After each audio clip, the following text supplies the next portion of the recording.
Hi friends, எல்லாருக்கும் வணக்கம். எல்லோரும் எப்படி இருக்கீங்க? நல்லா இருக்கீங்கன்னு நம்புகிறேன். இன்றைக்கி வீடியோ என்னென்னு பார்த்தீங்கன்னா, சமயபுரம் பூத்திருவிழா. இது வந்து 3வது பூ. வர 15ஆந்தேதி பார்த்திங்கன்னா, ஏப்ரல் 15ஆந்தேதி வந்து தேர் திருவிழா வருது. அதோட பூச்சொரிதல் விழா முடிஞ்சு போயிடும். இது வந்து 3வது பூவுக்கு வந்து நாங்கள் போயிருந்தோம் கோயிலுக்கு. அது உள்ளே போகவே முடியல. என்ட்ரன்ஸ்லேயே வந்து அவ்வளோ பூ, எல்லா ஊர்லேருந்து சுற்று வட்டாரத்தில் இருக்க எல்லா ஊரில் இருந்துமே வந்து பூ எடுத்துகிட்டு வந்துகிட்டே இருந்தாங்க. அன்றைக்கி விடிகாலம்பர வரைக்கும் கூடவே வந்து இப்போ நைட்டு பூ வர்றதை விட விடிகாலம்பர பார்த்திங்கன்னா அந்த அந்த ரோடே வந்து பிளாக் ஆயிரும். அந்தளவுக்கு வந்து பூ வந்து உள்ளே போக முடியாத அளவுக்கு நெரிசல் ஆகிடும் காலையில். ஏன்னா வந்து இயர்லி மார்னிங்கில் தான் வந்து பூ அதிகமாக கொண்டு வருவாங்க. நாங்கள் வந்து நைட்டு போயிருந்தோம். அன்றைக்கி நைட்டு போயிட்டு பார்த்துட்டு வரலாம் கொஞ்சம் நேரம் அப்படின்னு பசங்களை கூட்டிகிட்டு அங்கே போயிருந்தோம். ரொம்பவே நல்லா இருந்துச்சு. பார்க்கறதுக்கும் ரொம்ப நல்லா இருந்துச்சு. பூ கொண்டு போய் வந்து பூக்கொடையில் போட்டுட்டு நாங்கள் அங்கே வெளியில் நின்று வேடிக்கை பார்த்துட்டு கொஞ்சம் நேரம் பசங்களுக்கு வேடிக்கை காமிச்சிட்டு கூட்டிகிட்டு வந்தோம்.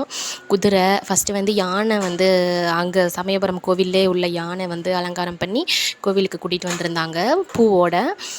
அடுத்து வந்து குதிரை வந்து இங்கே பக்கத்தில் ஒரு கிராமம், அந்த கிராமத்துலேருந்து 2 குதிரை அலங்காரம் பண்ணி கூப்பிட்டு வந்து இங்கே நாட்டியம் ஆட வச்சுருந்தாங்க. நல்லா இருந்துச்சு பார்க்குறதுக்கும்.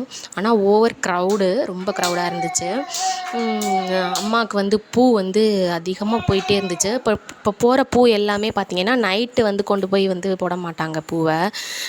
காலையில் இயர்லி மார்னிங் தான் வந்து எல்லா பூவையும் வந்து அம்மா மேலே சாத்தி, அது அந்த பூக்குள்ளே அம்மா இருக்க மாதிரி கதவை சாத்திட்டு வந்துடுவாங்க. அம்மன் வந்து அது கூட விளையாடுது அப்படிங்கிறது வந்து ரொம்ப அது ஒரு ஐதீகம், அர்த்தம்.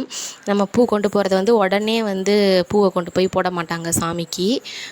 மறுநாள் காலையில் தான் வந்து பூ வந்து அம்மாவுக்கு வந்து பூ சாத்தி, அந்த பூவில் வந்து அம்மா விளையாடுது அப்படிங்கிற மாதிரி அந்த பூவை தான் வந்து ஒவ்வொரு ஊர்லேருந்து வந்து பூ கொண்டு வர பூ எல்லாமே வந்து மறுநாள் காலையில் எந்தெந்த ஊர்லேருந்து பூ வந்திருக்கு அப்படிங்கிறத பார்த்து அம்மனுக்கு சாத்தின பூ எல்லாத்தையும் எடுத்து ஒவ்வொரு ஊர்லேருந்து வந்தவங்களுக்கு பிரித்து கொடுத்து விட்ருவாங்க. ரொம்ப நல்லாயிருக்கும் பார்க்குறதுக்கும். ஆனால் இயர்லி மார்னிங் நம்ம போனோம் அப்படின்னா அந்த பூக்குள்ளே வந்து அம்மா உட்காந்து